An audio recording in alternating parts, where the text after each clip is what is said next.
Aujourd'hui, j'ai fait une erreur en n'expliquant pas aux employés du service de nettoyage ce qu'étaient les butt-plugs Darts fléchettes pour les fesses. Hier, des gens sont venus faire le ménage à la maison. Cela a coûté quelques dollars, mais mon conjoint et moi avons été réduits à l'état de reclus par le Covid et la dépression, et nous avons jugé que cela valait la peine de nous aider à nous sentir à nouveau bien. Après le service, environ 4 personnes se sont présentées, elles étaient gentilles et je me suis fait rare en travaillant dans le bureau à domicile, parce que je déteste regarder les gens nettoyer mon propre désordre, je suis tellement gêné de rester assis pendant que les gens travaillent dur depuis le temps où j'étais dans l'armée. Je sais, c'est idiot, je veux du propre et ils veulent de l'argent, c'est un échange équitable et tout ça. Mais c'est plus fort que moi. Mais cela nous amène enfin à l'endroit où j'ai fait une connerie. Dans notre salon, nous avons plusieurs bouchons de silicone colorés sous les canapés. Elles se sont retrouvées sous le canapé parce que nous jouons à un jeu appelé Butt-Plug Darts, où nous les lançons sur notre porte coulissante en verre, parfois avec des zones de score écrites au marqueur effaçable, pour faire la fête. Soyons clairs, ces fesses n'ont jamais été dans le cul de qui que ce soit, nous ne sommes pas des animaux. Nos prises de courant dans le cul se trouvent à l'étage, dans la chambre à coucher. Mais les agents d'entretien ne pouvaient pas le savoir, et je n'étais pas dans les parages pour leur expliquer. Je n'ai réalisé qu'il y avait quelque chose à expliquer que lorsqu'ils sont partis et que je les ai trouvés sur le rebord de ma fenêtre.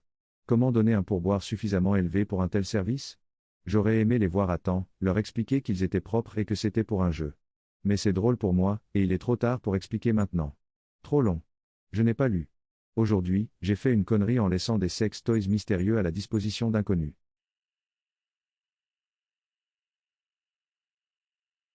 Aujourd'hui, j'ai fait une connerie en éjaculant pendant que je regardais le père de ma copine. Comme toujours, cela ne s'est pas produit aujourd'hui mais il y a environ 2 ou 3 ans. C'était vers ma dernière année de lycée, et j'étais chez ma petite amie. J'allais la voir chez ses parents presque tous les jours parce qu'à ce stade de notre relation, nous étions tous les deux très amoureux l'un de l'autre. En outre, nous faisions l'amour assez régulièrement. Un peu comme des lapins, en quelque sorte.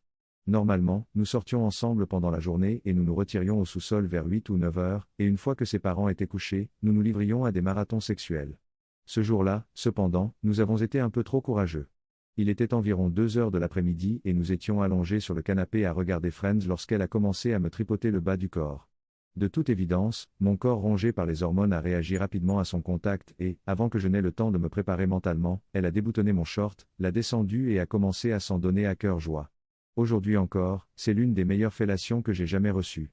Friends jouait en arrière-plan, et j'étais certain que ses parents ne pouvaient rien entendre de l'étage, alors je me suis détendu pour profiter pleinement de l'expérience que ma petite amie avait décidé de m'offrir. Je m'amusais comme un fou et je me rapprochais lentement de l'orgasme, de plus en plus près du point de non-retour.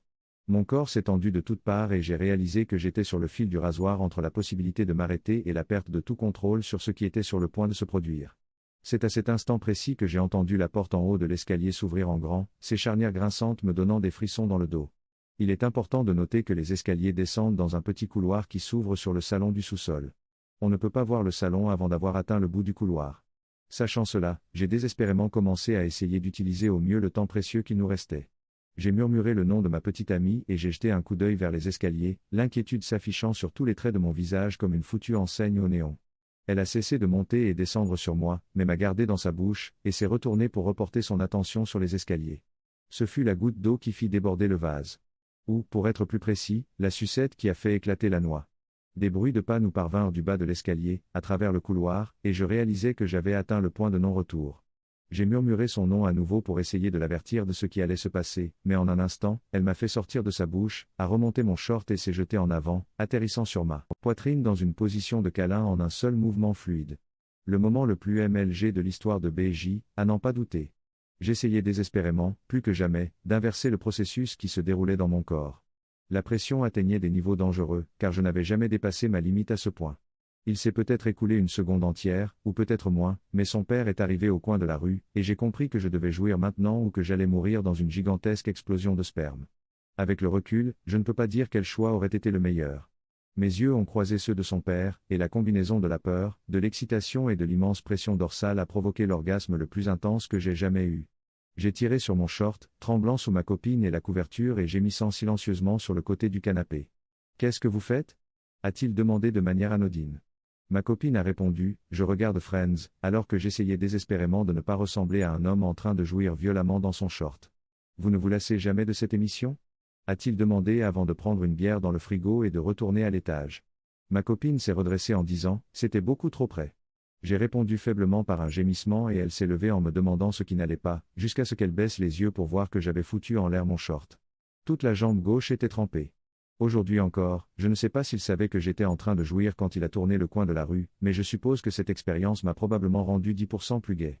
Et pour être honnête, je suis d'accord avec ça parce que c'était génial. Par contre, mon short me manque. J'ai dû le jeter. Trop long. Je n'ai pas lu. Le père de ma copine m'a surpris en train de recevoir une fellation de sa fille, et j'ai joui quand nos regards se sont croisés. Oui, c'était gênant. Non, je ne sais pas s'il le sait ou non parce que ma copine est géniale et a réagi rapidement, mais malheureusement, j'ai perdu pour toujours l'un de mes shorts préférés.